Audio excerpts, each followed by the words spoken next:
Hey everybody, happy Saturday morning. Saturday morning. Um, my name is Rhonda Lee Jones, and welcome to my channel, um, where I talk about personal development and productivity and stuff like that for creatives, whatever kind of creative you are. Um, you're all welcome, and let's get some positive stuff done. I'm talking today about how everything is literally everything is made up. I don't know why that's on my mind. It is an idea I put on a list like yesterday or 2 days ago.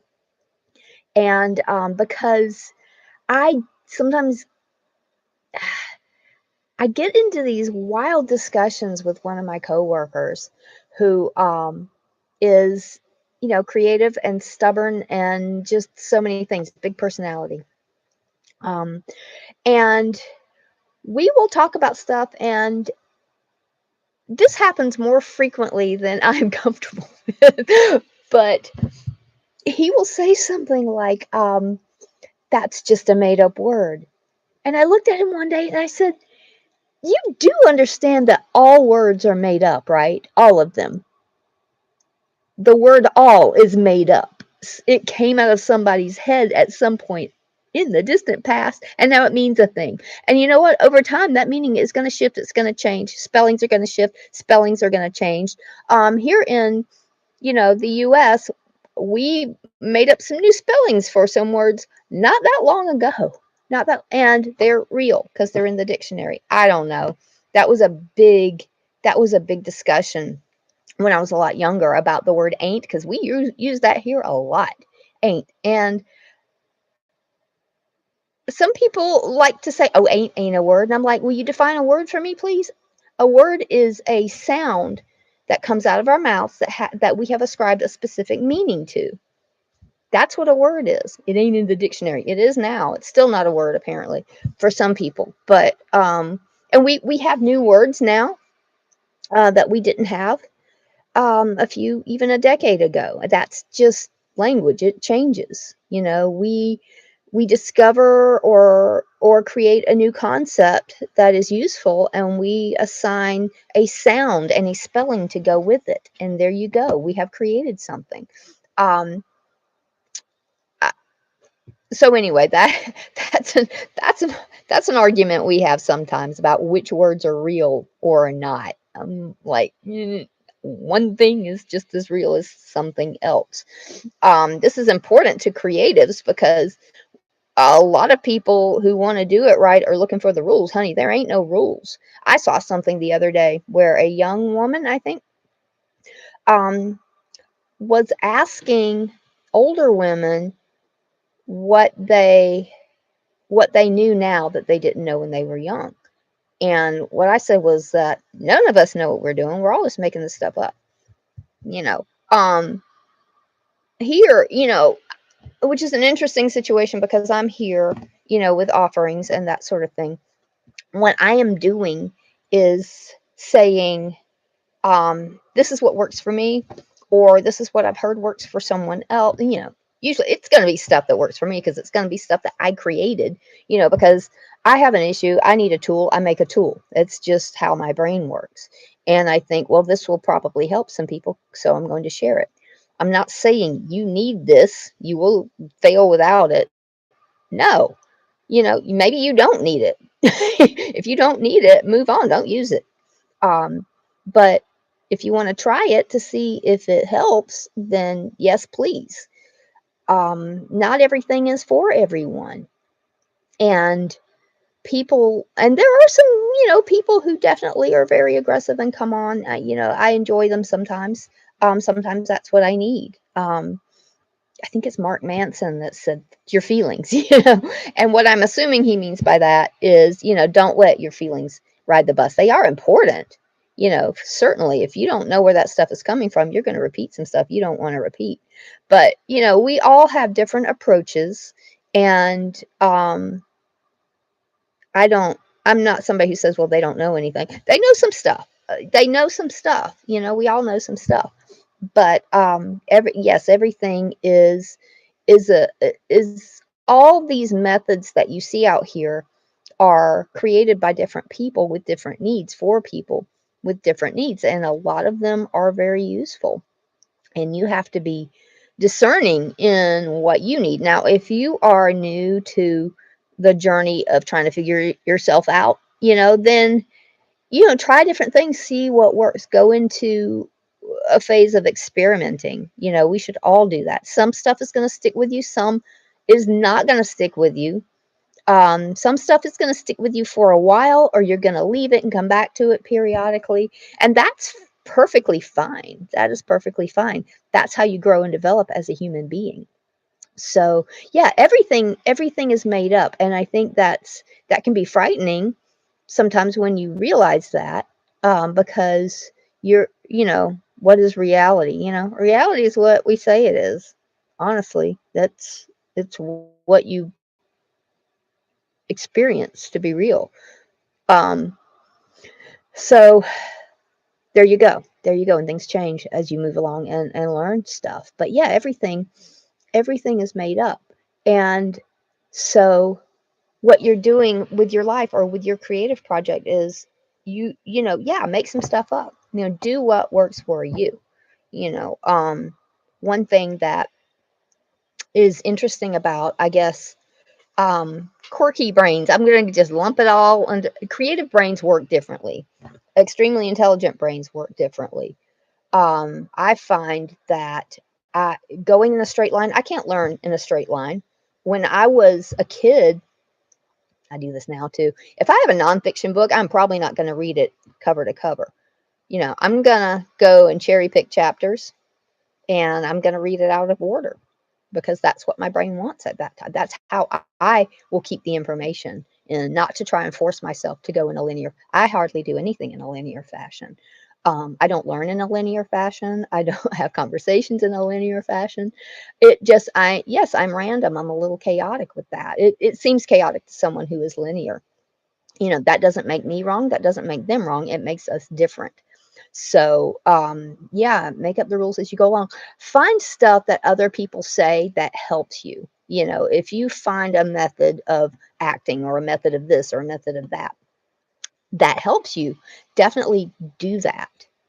Do that. But ultimately, for someone like me, I have to create my own method, to do anything. That acting as well. I don't subscribe to any definite method. I've tried different things, and I can't really tell you what I do because I think I do something different with every character. If I sit down to the same character the following year, I do something different than I did the year before. So I can tell you what I do, maybe, because it happens so quickly. I've learned some tips and tricks, and yeah, I've pulled those out sometimes if I felt like I was stuck and on stage or in front of a camera. But I find that what helps me as far as acting goes is just to stay in character and trust, see what happens. That's I don't have a bunch of rules and things in my head or tips or tricks. You can't afford when you're in life, when you're in a situation, you can't really afford to be thinking, okay, no, what was that? What did my teacher say? You know, that's why um, that's why an athlete will train and train and train and train, you know, to get those muscles used to just going on automatic. And I do that. I do the same thing as an actor. I do a lot of muscle memory stuff with things I have to say. You know, it's what works for me, or I will trip over my own tongue. So anyway, everything is made up. Congratulations, you made it this far. Um, I just saw a clip of The Big Bang Theory where they were discussing this exact thing, and I'm like, you have got to be kidding me, because I am planning to sit down and talk about that very thing. Obviously, Penny had said, I don't. She had said to Sheldon, "I don't want to play some made up game." And Sheldon looked at her and he said, "All games are made up. What do you think? We just find them in the wild?" And I thought, I love that. I love that, that whole idea. it's freedom, it's freedom and it's responsibility because you have to think now. You have to think and make up your own mind. That doesn't mean you can't allow people to guide you in directions, but you becoming too dependent on someone else to tell you how to think is is it's not going to help you create. It's not going to help you create. So I just wanted to throw that out there. I'm I I was gonna take this jacket, this hoodie. It's a hoodie. It's crazy too. I was gonna take it to Goodwill for a really weird reason. Um, Look at this. This is so fun. I love this thing. I love this thing. I've had it for years, and I was gonna take it to Goodwill because I thought, I shouldn't be wearing that. It's like something a 21-year-old would wear, and I am definitely not 21. And I wore it the last time I wore it in public. I got made fun of loudly by people who don't appreciate this aesthetic, and it made me think, well, maybe I shouldn't wear that. Um,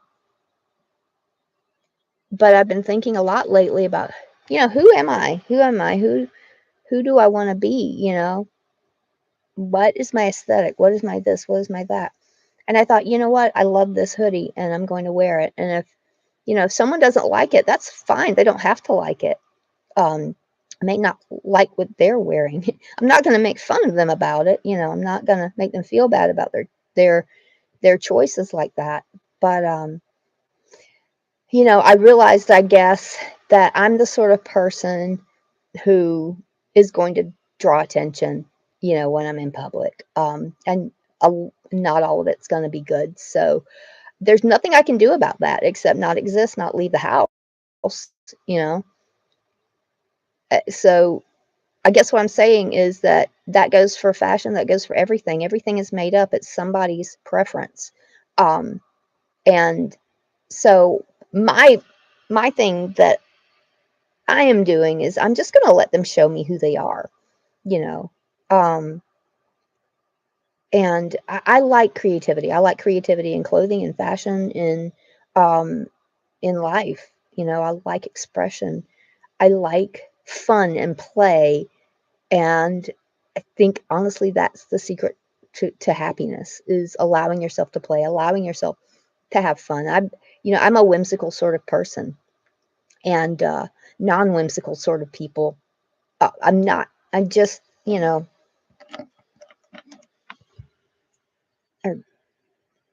it's okay. It's okay if they don't like it.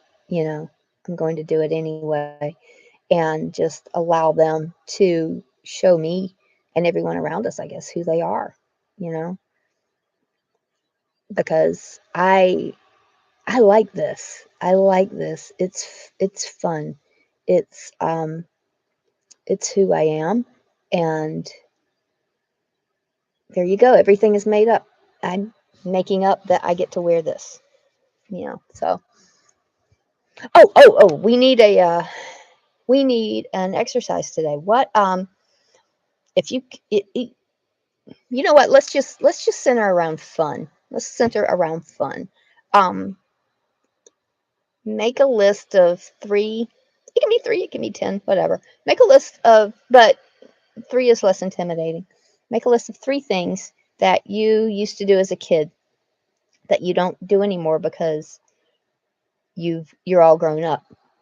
Um, Coloring, for instance, is a big one. It can be very meditative, very very relaxing and just fun So make a list of 3 things you don't do anymore because you did them as a kid and you loved them as a kid, and you haven't done them. And give yourself the permission to try them out again. You might not. I don't really enjoy coloring as much as I did when I was a kid, but I do it sometimes, because I want to do it sometimes. And yeah, just allow yourself to do that and to discover things, that are just fun. You're going to need fun, you know, in your life this week, probably. Um, so yeah, just do that. Have some childish fun. There's nothing wrong with that. In fact, keeps you young. So anyway, I love you guys. Please go out and create things. Have fun, hug your people, and I will see you maybe tomorrow, but soon, definitely. Bye.